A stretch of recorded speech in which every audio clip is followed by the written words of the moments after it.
Hi there, my name's Nick and I'm a team leader within the CRS services here at Catch22. I'm hosting season 5 of the Catch22 Minutes podcast, Experts by Experience, where we'll be exploring the value of lived experience. I'll be speaking with Catch22 service users from across our services. To listen, search Catch22 Minutes wherever you get your podcasts. We are here for another episode this week. Our episode is stereotyping in the system and finding support. So we're going to be talking a lot about the stereotypes that people in prison and in probation face, as well as the stereotypes maybe that we cast upon those that we source support from. I've got 3 guests here today. Everyone say hello. Hello. Hello. Hello. Sounds like a sound check.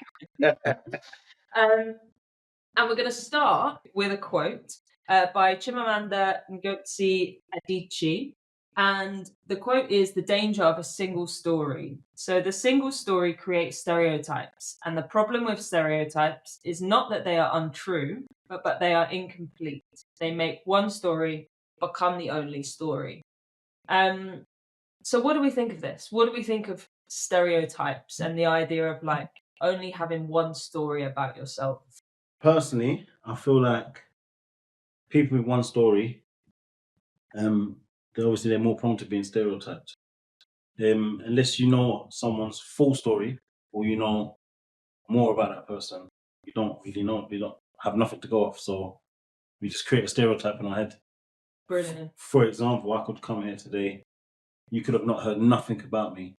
Jessica could have not told you anything, and then you've just created your stereotype on what you see and what you hear. Yeah. Whereas as we get to know each other more and we talk more, you can hear more about my story. You might have a different It like perception adds to on the me. picture. It adds to the picture. Yeah. But we naturally, as humans, I feel like we create a stereotype straight away. That's just natural. It's a human instinct. Yeah. As someone walks in, already Assessing. Yeah. That's me, and I do that anyway. I can't speak for everyone else, but as soon as someone walks in the room, I'm already assessing. I'm already trying to figure out the story. Yes. Whereas Absolutely. if you just listen and wait for the story, then You probably get more. Yeah. Right? Yeah. accurate story. The assess, like walking into a room or just in life, if you're walking down the road and it's a natural safety mechanism. You're assessing and you don't even know you're assessing. See if this situation is safe, to see am I going to get on with these people, like if it's new people, or even if it's not new people, you're assessing to see what the mood is like. Right. So it's protection part of it. Yeah, I think protection a part of it, but I feel like that there's like a saying, never judge a book by its cover, like it's old school saying. But a lot of into like the prison system, a lot of guys and females that are in prison, they are all judged by what's on the paper is not the person. It's what was one moment in their life, like a mistake that they made or whatever. To get what I mean, like or a period of time. Yeah. So I think that's why there's a lot of hidden talent in prison, because people don't see, maybe not all staff, but some staff don't see an individual as this person's got talent or this person's got goodness about him. They're just seeing what's on the paper. So it's just... You're not even given a chance to express themselves. Yeah. Anyway, because they've already been given a stereotype from what's on the paper, like you said, they're not even given the chance or the platform to express themselves, to know this person. Yeah. You know what I clocked is, just from like, obviously I probably clocked it while I was in, but when we're speaking, I was thinking like, why do they not have they only clock who's cool is like cleaners, people that are working alongside them, so they're actually having conversations with that person. So then they get to know the real person. Yeah. But you see, like guys that are not working in those jobs where they're working alongside them, they're just seen as that prisoner or whatever's on the paper, like, you know what I mean? But on the flip side, I will say there are prisoners with a small mind where, I'm not going to get friendly with her. Yeah. Of course. How I've been brought up, they're the opposition, and bro, I'm not going to be pally with a governor, or I'm not going to be pally with a screw, because that's not what we do. Do you know what I mean? We are prisoners and they're them. Yeah. Whereas that's now the prisoner stereotype. Do you know what? So in my experience, because like I started in, which I didn't have much experience there because like I was only there for about 4 days, but then I moved to, and my experience of was staff actively trying to prod me, actively, from the moment I walked in there. So like, they didn't care about whether I had goodness or not. You're just seeing my charge, and that's it. So you're on me to make me like switch, and then you prove in the world right. But so like, because it was my first time in prison, that I thought that's how prison is gonna be, in it. So then when I went, so it was very much us against them in there, but and both sides aggressive. So you know, when I moved prison, I moved to a calmer prison, but I still had that mentality. So you know, like everyone's like on first, when I moved, they're on first name basis. I'm like, this is weird. Everyone's saying good morning. This is weird. You know, like smiling. This is bare weird. The door open all the time. Bare weird. So I was like, I didn't really. I was thinking like, the carpet's gonna be pulled any minute. And then like I was asked something, and then I gave an answer back. But I thought, when I walked off, I thought, that was a bit aggressive, man. I might have been a bit too aggressive there. And then I realised it's because the environment I was in. Like, in order to survive in that environment, you have to kind of not join them, but you know, like adapt to it. Yeah. Otherwise, you'll be a small fish in the pond with sharks, and you'll get eaten. You will. So you have to kind of join the whole atmosphere. You just naturally join it. So I used to stereotype myself. I used to definitely think they're all the same, the screws. It's only when I went to them calmer jails when I realised, now some of them, not all, but some are actually trying to help me. Well, you see the humanness in them, right? Yeah. It sounds like you're saying, like, we were desperate to feel like I was human. Yep. And then you have this moment where you're like, hi, you're also a human. You're not just this job, right? Yeah, it's weird how we do it back. You were saying how exhausting it sounds to retell your story over and over. Yes, to reintroduce yourself 8 times. So like, me, unfortunately, I had a good probation officer when I came out. So I built that rapport with her, where some months, you know what I mean? Some months she might just say, yeah, let's have a phone call. Because she knows I'm working. She knows I'm trying to do mentoring. She knows I'm studying. I'm doing all these things. Yeah. So she knows I'm actively busy. I'm engaging with probation. Yeah. I put myself on that course every Saturday. So she knows I'm doing what I need to do. So where we build that relationship. That's amazing. And it does all come down to, like all of you have said, being like really understood. Like, there is so much value in you feeling understood and someone trying, like putting time and investment into knowing who you are. That's going on what you said. Sorry. It depends on the person. So, for example, like Samit, Marion, Jess, when I came out, I can tell they actually care about coming out. The service users, that they done everything they could to get me to a position where I'm coming out fresh. And they've helped me so much, down to gym membership, housing, everything, travel. Like, they've helped me so much to get myself back on my feet. Yeah. And what you need, not what they think you need. They've asked me what I need. Exactly. What do you need help with? Yeah. What's good for you? I say gym for my mental health. There was a gym membership the next day. Yeah. Like, these things that Samit done for me don't go unnoticed. They really helped. Whereas if you've got someone that don't really care about service user, they're not going to do these things. They're going to do whatever they think they feel is the right thing. Mm-hmm. For example, with his probation officer, just putting you on courses. Because on the computer it says, they must engage in courses.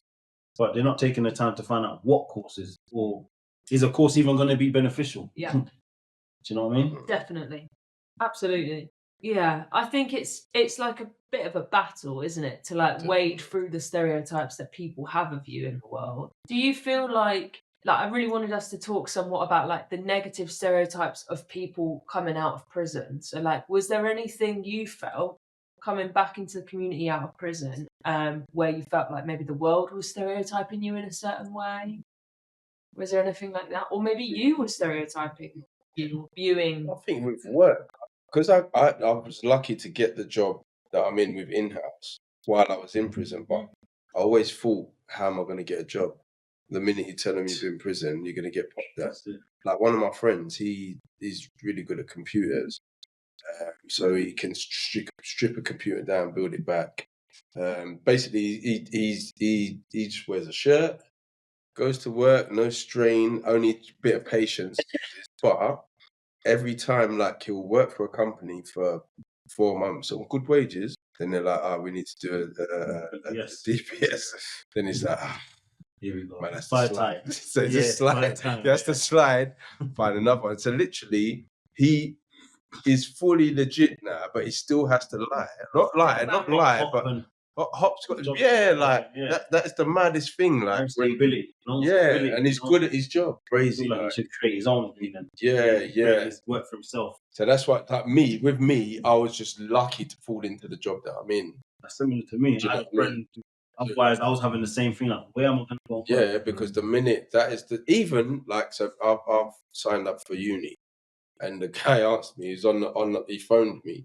I think it was like like a scouting agency or whatever. Yeah, so he's phoned me, and then he's like he asked me. I was on the bus on the way to work, and he's like, "Oh, have you got any convictions?" I'm like, "Yeah." And he's like, "So tell me about them." I'm like, "Bro, I'm on the bus, man." Allow it, man.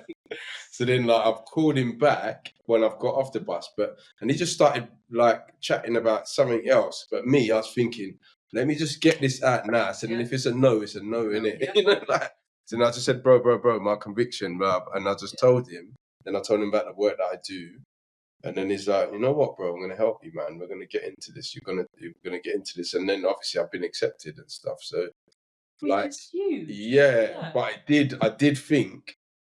I've never done uni and that. I did think I was going to get shagged the minute I said it. Like, when he asked me, I thought, man. Then he's like, is it spent? I was like, I think so. No, it's not. So that's the fear about, like, constantly being stereotyped and held back because of, like we said right at the beginning, something that you've done in a moment in time. Yeah. Yeah. Or your experience of being in prison. Do you find the minute you tell people that, if and when you tell people that, you know what I mean? That sounds exhausting. Someone's always going to be assessing you. As long as I'm living my life, the correct morals, and I'm not perfect, but I always try and keep checking myself, and I listen to feedback and whatnot from family and whatnot.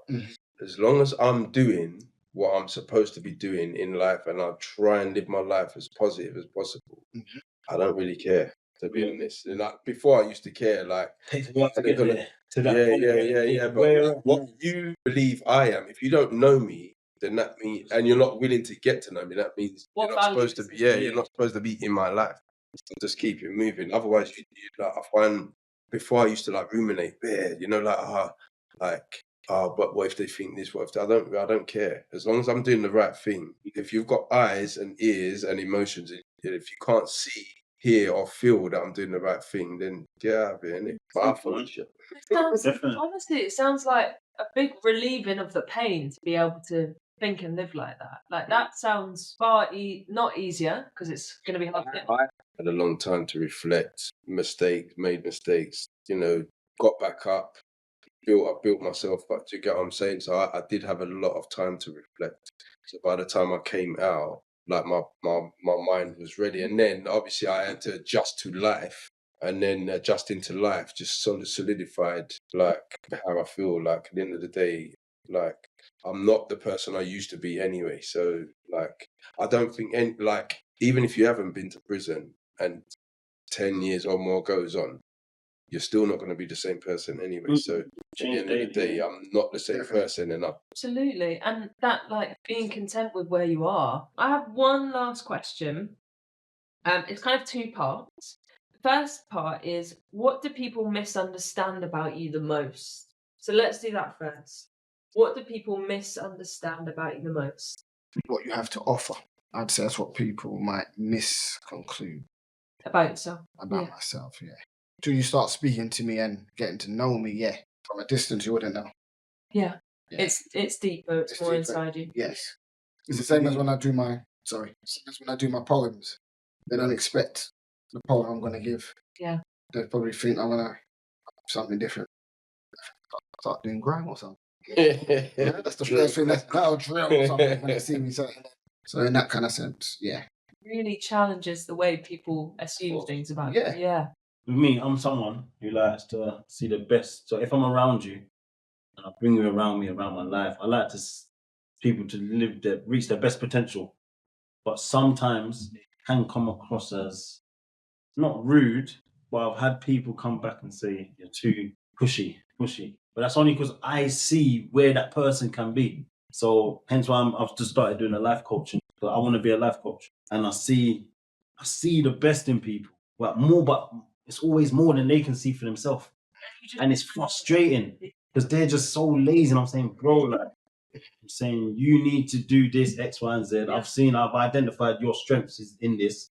You could be doing this, bro, or making way more, or doing so much more better. Instead, you're just doing this. You're procrastinating through life. So push yourself more. Yeah. But it's like some people say, I'm draining myself trying to help Trying to empower push, others. trying to empower, and that's where I kind of need to look at it. Do I need to keep draining myself and give up? But then I don't want to give up on people. So it's kind of. But it's very reflective of you to take that feedback and to go, okay, I know where this comes from for me, but how are other people hearing it? Me, I feel like people misunderstand me with my. So I think so many years in prison, I had to like use to certain emotions you can't show. So like I feel like not everyone, but some people think I've had a few different reviews, but some people think I'm always happy, which that's mad. How can you always be happy in life? Like even in prison, people used to be like, "Oh, you're always happy." I'm definitely not happy. Definitely not happy. I'm just trying to make a good thing out of a bad thing, innit? But and my emotions. So sometimes unless you ask me, you won't know what I'm thinking because I'm just used to. You have to hold back in it. Suppressing? You can't just say everything like that's on your mind. Otherwise, that's red pen. Even though you've caused me to say this, it's red. So I think I'm just used to not saying exactly what's on my mind unless I'm asked. And obviously, I'll assess the situation because sometimes I might even think about the person's feelings and say the same thing but water it down. Interesting. Yeah. To get To what make I'm it saying. like more palatable. Yeah. So because everyone receives things different, innit? So sometimes I might not think about my own feelings, like, and just say it exactly how I think it and feel it. I'll water it down so it don't hit them as hard. Like, so I think sometimes people might think that, like, I don't care about whatever's going on, or it's just I just hold my feelings in it. Unless you listen, if I say it in a song, then you'll know. Yeah, right. It's Big about it. process. Yeah. My second part of that question, which I think if we can we'll just do like a tiny, maybe even just a bullet point each. Can a stereotype ever be positive? You can make it positive. I don't know if it can be positive. It's somebody else's opinion, but there can could make be a it positive positive stereotypism that they're doing, innit? They might, I don't know. Right, as in they might be stereotyping a good thing about you. Yeah, Yeah. Can we ever take a stereotype and like harness it and be like, that's going to be my motivation? If you don't really, if you get to a point in life where you don't really care what others' opinions, then you don't really care, innit? Yeah. You can kind of let go of it. Yeah. Aside. I think well done. Obviously, like the wider community, whatever they can, but like your loved ones, as long as like you're not wrecking your loved ones' hearts, minds, and whatnot, like you can't just hold on to every single thing that everyone, because if you're trying and whoever's not listening or they're not seeing or feeling, forget it, man. Like you're doing the right thing anyway, so it just what's the point in holding on to what they're saying? And some forgiveness of yourself as well. Yeah, because some people just can't see. Remember, like everyone like perceives things differently in it. So, and some people, because of whatever they've been through, they might have had, like an experience with someone in their life that was negative, and you might remind them of that person or whatever. To get what I'm saying, but I'm not that person in it. Or what you've done in the past might remind you of something or whatever. So they're not allowing their heart or mind to open to see that you're doing good. So there's no point keep trying to prove yourself to this person. As long as you're proving yourself to yourself, that's all that matters. That was such a good ending point. I don't even think I want to say anything. Yeah, thank you so much, guys. I really appreciate it. And it was really helpful to hear about your experiences and how thoughtful and reflective you all are. So thank you. At Catch-22, we work with young people and adults providing intervention, rehabilitation, and victim services in prison and in the community. To learn more, visit catch-22.org.uk.